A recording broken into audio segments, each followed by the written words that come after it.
Hello students, नमस्कार। कैसे हैं आप सभी? हाँ जी, बिल्कुल आशा है, उम्मीद है आप स्वस्थ होंगे, खुश होंगे। प्रिय विद्यार्थियों, मैग्नेट ब्रेन्स के माध्यम से मैं आपसे मिलने आती रहती हूँ। हाँ भाई, वीडियो रिकॉर्डिंग वीडियो के माध्यम से ही सही। और आपको बता दूं कि शुक्रवार को लाइव क्लास भी रहती है, उसमें भी आप आइए।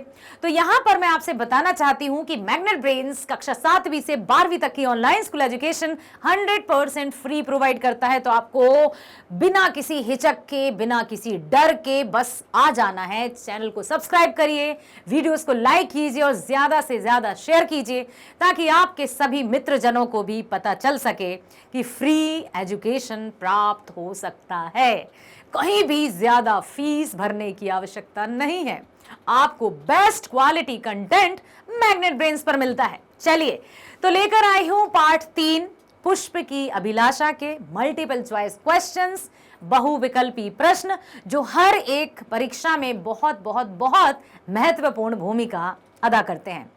आखिर बात है एक एक नंबर की, और एक एक नंबर हमें बहुत कहूं तो आसान भी है और उतना ही मुश्किल। यदि हमने ध्यान से सुना नहीं, पढ़ा नहीं, तो एक एक नंबर प्राप्त करना भी बहुत मुश्किल है। लेकिन मैं आशा करती हूं कि आपने कविता को बहुत ध्यान से सुना है, समझा है और उत्तर बहुत अच्छे से देंगे, क्योंकि उत्तर तो आप ही को देना है भाई। पहला प्रश्न देख लीजिए। पुष्प की अभिलाषा के कवि हैं कौन?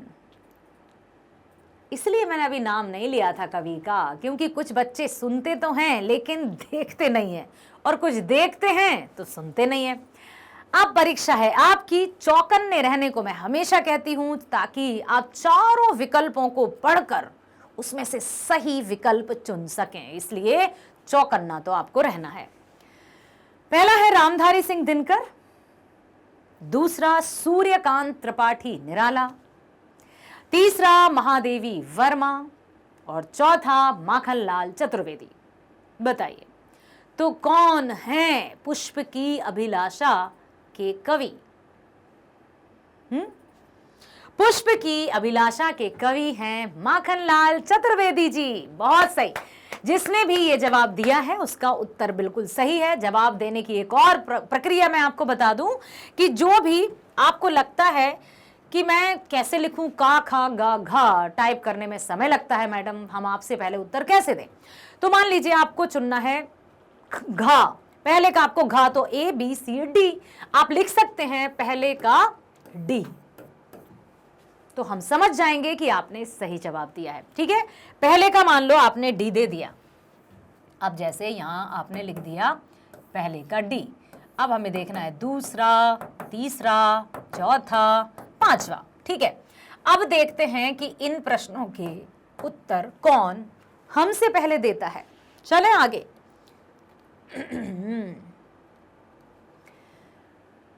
पुष्प की अभिलाषा का मुख्य स्वर क्या है? मुख्य स्वर क्या है? पहला दिया है राष्ट्रवादी, दूसरा दिया है त्याग और बलिदान, तीसरा दिया है आदर पाना, चौथा दिया है खिले रहना। बताओ, राष्ट्रवादी है, त्याग और बलिदान है, आदर पाना है, या खिले रहना है? चाह नहीं मैं सुरबाला के गहनों में गूथा जाऊं, चाह नहीं प्रेमी माला में बिंद प्यारी को ललचाऊं, चाह नहीं देवों के सिर पर चढ़ूं भाग्य पर इठलाऊं। तो क्या है पुष्प की अभिलाषा के माध्यम से कौन सी भावना जागृत की गई है? देशभक्ति की भावना, त्याग और बलिदान की भावना। तो दूसरा आप लिख सकते हैं बी। आप चाहें तो कैपिटल में भी लिख सकते हैं, इस तरह से भी लिख सकते हैं। ठीक है, अब है तीसरा। माखनलाल चतुर्वेदी जी की कविता है, कैसी है? पहला, भक्ति मूलक, क्या इसमें भक्ति की गई है? राष्ट्रवादी, क्या इसमें देशभक्ति की भावना दिखाई गई है? प्रेम प्रधान, इसमें प्रेम की पराकाष्ठा को दिखाया गया है? या फिर स्वच्छंदतावादी, किसी के बंधन में नहीं रहना है, ऐसा कुछ है? इसमें कौन सी भावना है? तीसरे का उत्तर क्या होगा? ए, बी, सी या डी? क्या लग रहा है आपको? हाँ, बी लग रहा है आपको? पक्का? चलो भाई देखते हैं। और वाह, आपने बिल्कुल सही जवाब दिया बच्चों। तो आप यहां कैपिटल में भी लिख सकते हैं, अकेला स्मॉल में भी लिख सकते हैं। चौथे प्रश्न की ओर हम बढ़ रहे हैं। फूल के माध्यम से कवि ने किसे प्रेरित करने का प्रयास किया है? बताइए, किसे प्रेरित करने का प्रयास फूल के माध्यम से? पहला, सम्राटों को। सम्राट किसे कहते हैं? अच्छा, एक प्रश्न आपसे पूछ लेती हूं, विकल्प में से प्रश्न पूछती हूं कि सम्राट किसे कहते हैं? सम्राट अर्थात जिनके अधीन कई राजा हों, उनको सम्राट कहा जाता है। तो क्या फूल के माध्यम से कवि ने सम्राटों को प्रेरित करने का प्रयास किया है, या फिर अंग्रेजों को? तीसरा है देश के युवकों को। चौथा प्रेमी जनों को। तो यहां पर बात की गई है, ओहो सॉरी सॉरी सॉरी, मैं आपसे नहीं पूछ पाई। सी। अब आते हैं हम पांचवें प्रश्न पर। चाह शब्द का सही अर्थ है। चाह नहीं मैं सुर वाला के गहनों में गूथा जाऊं, चाह नहीं प्रेमी माला में बिंद प्यारी को ललचाऊं, चाह नहीं देवों के सर पर चढ़ूं भाग्य पर इठलाऊं, चाह नहीं सम्राटों के शब पर है हरी डाला जाऊं। फिर क्या चाहिए? मुझे तोड़ लेना वनमाली, उस पथ में देना तुम फेंक, मातृभूमि पर शीश चढ़ाने जिस पथ जाएं वीर अनेक। हुई ना राष्ट्रवादी भावना, देशभक्ति की भावना। तो चाह शब्द का अर्थ क्या है? पहला दिया है इच्छा, दूसरा जिज्ञासा, तीसरा उत्सुकता, चौथा जानना। ए बी सी डी बताएं। चाह शब्द का सही अर्थ क्या है? बताइए बेटा। ए, चलो भाई ए लिख देते हैं हम। अब देखते हैं, और आपने बिल्कुल सही बताया, वेरी गुड, वेल डन। चलो अब हम आगे चलते हैं छठवें प्रश्न की तरफ।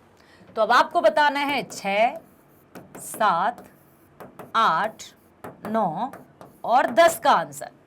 ठीक है, 5 तक हो गए हमारे, और 5 नंबर आप प्राप्त कर चुके हैं। प्रेमी निम्नलिखित में क्या है? प्रेमी क्या है? पहला संज्ञा है, दूसरा सर्वनाम है, तीसरा क्रिया है, या विशेषण है? अच्छा प्रश्न है, आपको पता होना चाहिए। प्रेमी क्या है? संज्ञा, सर्वनाम, क्रिया या विशेषण? तो अब देखो, आपको यदि इन सब की परिभाषाएं पता हैं तो आप बता दोगे। क्या प्रेमी किसी व्यक्ति, वस्तु, स्थान का नाम है? नहीं। संज्ञा नहीं है तो सर्वनाम हो ही नहीं सकता, क्योंकि संज्ञा के स्थान पर जो शब्द प्रयोग में लाए जाते हैं उन्हें सर्वनाम कहते हैं। यदि संज्ञा नहीं तो सर्वनाम भी नहीं। तो क्या ये क्रिया है? क्रिया। क्या प्रेमी शब्द से किसी कार्य के होने के बारे में जानकारी मिल रही है? नहीं। इसका तात्पर्य कि क्रिया भी नहीं है, तो ये विशेषण है। तो आपको क्या लगता है कि छठवें का डी होना चाहिए? और बिल्कुल सही लगा आपको, मान गए बच्चों आपको, बहुत बढ़िया। अब हम चलते हैं अगले प्रश्न पर। ठीक, अब देखो अगला है, पथ शब्द का विशेषण क्या होगा? पथ। अब आपको यह पता होना चाहिए कि पथ का अर्थ क्या है, तब तो आप उसका विशेषण बनाओगे। पथ, पथ का अर्थ होता है रास्ता, ठीक है।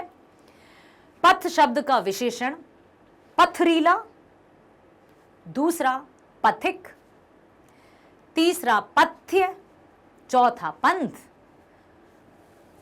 पथ शब्द का विशेषण पथरीला, पथिक, पथ्य या पंथ। क्या लग रहा है आपको? ए, बी, सी, डी।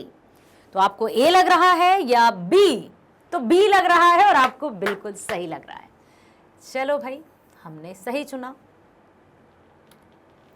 हे हरि किस कारक का उदाहरण है? बहुत बढ़िया, क्या प्रश्न आया है यार, मजा आ गया। हे हरि किस कारक का उदाहरण है? पहला कर्ता कारक। कारक पता है कितने होते हैं? 8। बहुत बढ़िया। पहला कर्ता, अंतिम संबोधन। तो हे हरि किस कारक का उदाहरण है? क्या कर्ता है? कर्ता ने, करण को, करण से, अपादान के लिए, अपादान से, संप्रदान के लिए। तो अब बताइए कि कर्ता कारक है? कर्ता ने नहीं। संबंध है का, की, के? नहीं। संबोधन है या अधिकरण है? तो इसमें आता है ने,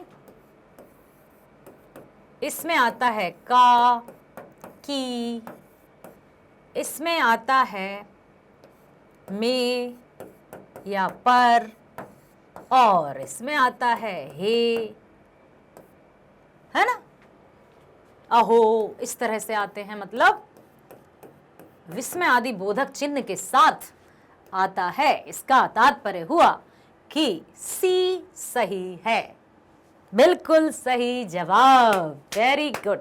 तो बेटा हर एक उत्तर को जानने के लिए आपको उससे संबंधी तथ्य पता होना चाहिए। आगे चलते हैं 9वें पर। तुम किस सर्वनाम का उदाहरण है? तुम किस सर्वनाम का उदाहरण है? निश्चयवाचक सर्वनाम, पुरुषवाचक सर्वनाम, संबंधवाचक सर्वनाम या फिर निजवाचक सर्वनाम। सर्वनाम के कितने भेद होते हैं? 5 या 6। पुरुषवाचक सर्वनाम, निश्चयवाचक सर्वनाम, अनिश्चयवाचक सर्वनाम, संबंधवाचक सर्वनाम, निजवाचक सर्वनाम। और भी कुछ होता है क्या? प्रश्नवाचक भी होता है। तुम निश्चयवाचक, संबंधवाचक, निजवाचक, पुरुषवाचक सर्वनाम, क्योंकि पुरुषवाचक में 3 उसके भेद भी होते हैं। उत्तम पुरुष, मध्य और अन्य। ठीक है, जिसमें मैं, हम, इसमें तुम, ठीक है, तुम, इसमें वे, ऐसा आता है। अब बताइए तो ये किसका उदाहरण हुआ? तुम पुरुषवाचक का। यस, इसका हुआ बी। अब हम पहुंच चुके हैं 10वें प्रश्न पर। 10वां प्रश्न। पुष्प की हार्दिक अभिलाषा क्या है? का सुरबाला का गहना बनना, मतलब जो देवीय कन्याएं हैं उनका गहना बनना। दूसरा देवता के ऊपर चढ़ना। तीसरा बलिदानियों के पथ पर बिछना, या चौथा कोई नहीं। तो 10वें का आंसर होगा सी, बलिदानियों के पथ, रास्ते पर बिछना। बहुत बढ़िया, आप सभी ने बहुत अच्छे से सुना है, समझा है और उत्तर दिया है। तो बच्चों, इसी तरह से आपको बने रहना है मैग्नेट ब्रेन्स पर, जो आपको 100% फ्री ऑनलाइन एजुकेशन प्रोवाइड करता है, जिसमें किसी भी तरह के पेड सब्सक्रिप्शन की कभी बात नहीं की जाती है। तो बस स्वस्थ रहिए, खुश रहिए और बने रहिए हमारे साथ। मिलते हैं नेक्स्ट वीडियो में। स्वस्थ रहिए, bye, thank you so much.